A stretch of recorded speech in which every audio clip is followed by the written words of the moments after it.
So I'm here to talk about American domestic politics, of course, but I'm actually here to show you a video that caught my eye on YouTube. Um, I thought was interesting. It was a quote by Louis Farrakhan, and this interview was 26 years ago, 24 years ago. Yeah, but 24 years ago. Um, yeah. So he made a very interesting statement because a journalist asked him about Nigeria being the most corrupt country. And I thought that was an interesting question too when we reflect, especially on what's happening today in America. Okay, at the time, the country was only like 35, 45 years old, and we were over 200 years old as a nation. 226 years old at the time. That's when this interview was happening. We're now in the 250th year right now, where our empire looks like it's on its way of collapsing. Um, But Louis Farrakhan made an excellent point in the interview because he's actually right. And it's funny that now, I know a lot of people view him as a very controversial figure, but he has made a lot of quotes that made sense, especially when you look at what's going on in this country right now. Okay. For us to judge any country for being corrupt, when we're looking at what's going on in our own country, especially now, and what's been going on, it's pretty rich. Okay, I find it ironic that people in America will have no problem calling another nation corrupt, but won't look at their own country as a big part of the problem. Right. Makes no sense, does it? Considering the fact we got our own house to clean up as a country. And now even more so at this point. All right, so I want to show you guys this clip because this is excellent.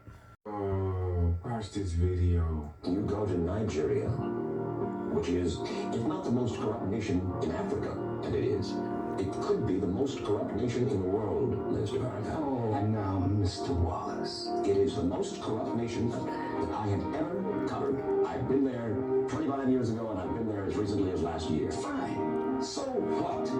35 years old. That's what that nation is. Now here's America, 226 years old. You love democracy?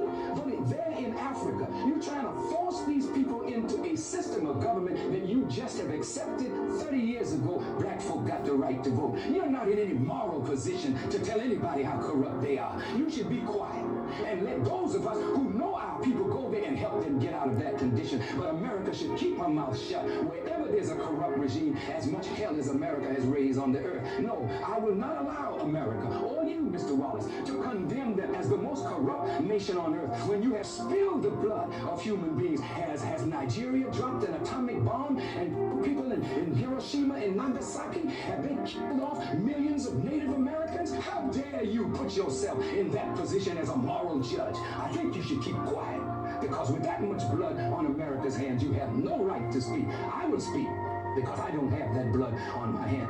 Yes, there's corruption there. Yes, there's mismanagement of resources. Yes, there is abuse. There's abuse in every nation on earth, including this one. So let's not play holy to moralize on them. Let's help them. I'm not moralizing. I'm asking a question, and I got an Why answer. would you put it as the most corrupt regime in the world? That doesn't make sense. Can you think of one more corrupt? Yeah, I'm living in one. I'm living in one. Yes, you've done a hell of a thing on this earth, so you should not be the one to talk. You should be quiet when it comes to moral condemnation, in my judgment.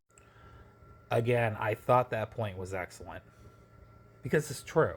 It's true. No matter how we view the person saying it. All right. I know Louis Farrakhan to a lot of people is a polarizing figure, but he's been stating obvious truths. I mean, if we've been looking at what's going on right now, if we look at what's going on with Israel and Gaza, we look at, history, revisionist history here. We look at what America's been doing and what has been going on and what's only been amplified over the last year or so. He's on point. I mean, and, again, this is no judgment to the journalist that asked him this question. I'm sure Nigeria has its issue of corruption. There's a lot of nations in Africa that have their issues in corruption. All right. Just like a lot of major developed countries now. Or newer countries. This is a reality all over the world. So I'm not undermining, I'm not saying that because Louis Farrakhan saying that their issues in those countries don't matter. They do. And we championed ourselves as a majorly developed Western democracy, but yet we don't practice what we preach. That's the problem. We don't know how to look at the reflection in our own mirror and look at ourselves. And that's what so frustrates me about our government. They spend so much time trying to be interventionist in other countries, and we can't even fix the crap in our own backyard. America, start with yourself. All right? Because clearly we're doing a terrible job managing this empire, because this Western democracy we're supposed to value is collapsing in front of our eyes. We literally got incompetent, corrupt leaders in power who are throwing our country to the wolves. Okay. So this video caught the attention of my eye because I said, you know what? He's absolutely correct. And it was correct 24 years ago, and it's still correct today. Maybe even more so at this point. Because, again, light reveals what's already existed. The difference is, the reason why it's being revealed, though, is because the person in charge has nothing but bad intentions and amplifying everything wrong with the system. But these systems always existed. All right.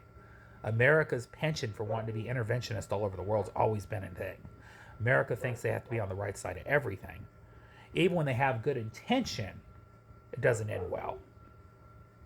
You know, so, again, this is not malice towards my own country. I mean, I'm an American citizen.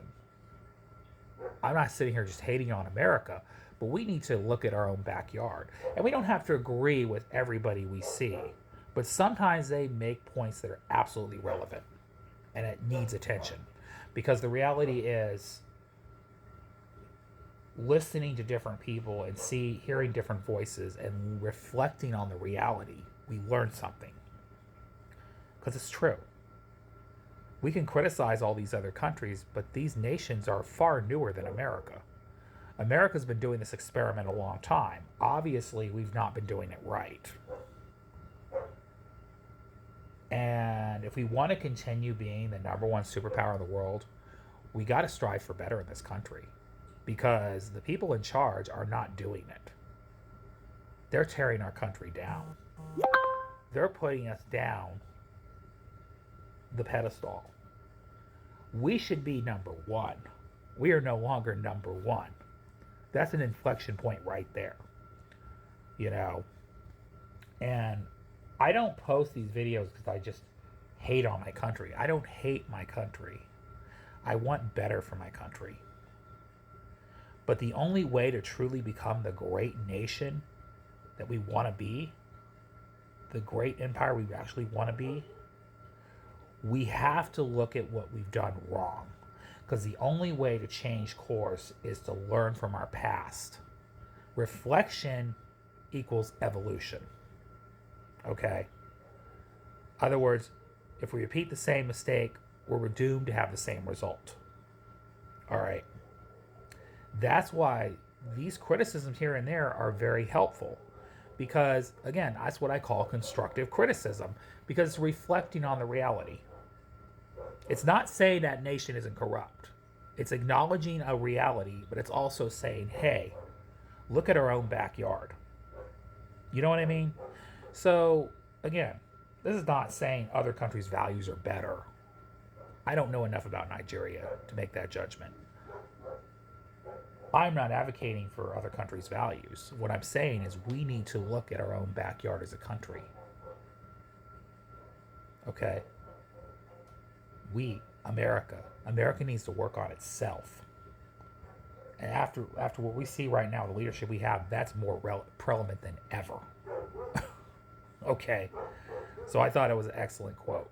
All right. I'll see y'all later. Have a great day. Have a great night. See you later. Bye. Love y'all.